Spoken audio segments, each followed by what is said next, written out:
Un nouveau président a été élu à la tête du syndicat Anglo-Course après 13 ans de présidence assurée par Christian Bello. Eh bien, c'est Paul Couder qui est là, qui a été élu président à l'occasion de l'Assemblée Générale 2013.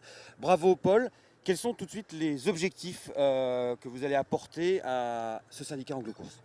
Mais écoutez, de toute façon, on va continuer ce qui a été fait et construit depuis l'an 2000. Christian Bello a beaucoup apporté aux courses anglo-arabes, notamment le socle. Notre socle, c'est le programme de course, donc il faut le consolider, bien sûr l'améliorer et poursuivre dans cette voie-là. Mais c'est pas la révolution, c'est la continuité de ce qui a été acquis. Je n'arrive pas à croire, Paul, que vous allez continuer seulement dans les rails de Christian Bello. Vous avez notamment été instigateur du passage de l'ouverture au 12,5%. Quels sont les fruits de cette évolution très importante? Et est-ce que vous allez pousser encore plus loin dans cette voie?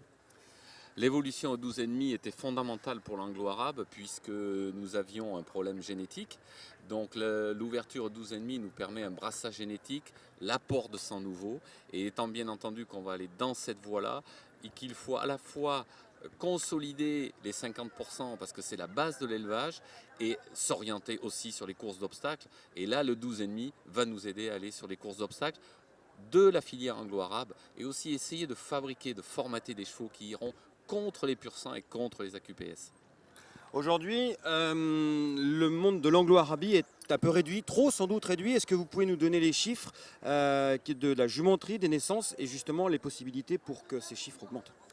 Donc actuellement, il y a 250 juments saillies qui sont à l'élevage régulièrement.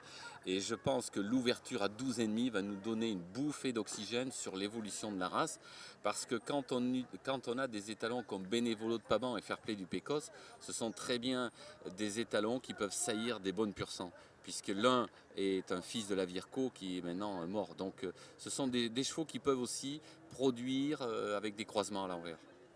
Alors justement, on parle d'étalons, un événement très important pour la nouvelle présidence de Paul Couder. Le premier événement, ça va être la vente de 6, c'est bien ça, 6 étalons anglo-arabes, soit à peu près la moitié du parc traditionnel de l'IFCE au Bréviaire début novembre. Alors 6 étalons qui disparaissent un peu du parc, que vont-ils devenir? Est-ce que le syndicat a une position par rapport à ça, ou voire des actions même?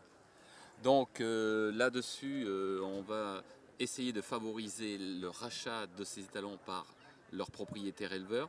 C'est-à-dire M. Biraben peut être intéressé, il nous l'a dit ce matin, par l'achat de Jean Muncho. Madame la marquise de Moratella s'est positionnée pour le rachat d'Annapolis.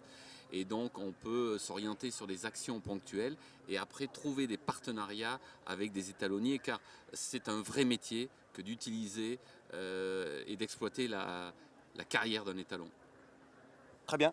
Merci Paul, et puis bon vent pour cette nouvelle présidence. À très bientôt. Écoutez, on va essayer de poursuivre et puis rendez-vous à bientôt sur France Cyr. Et sur anglocourse.com. Et à l'année prochaine évidemment pour le concours élite 2014 et la réunion du ministère.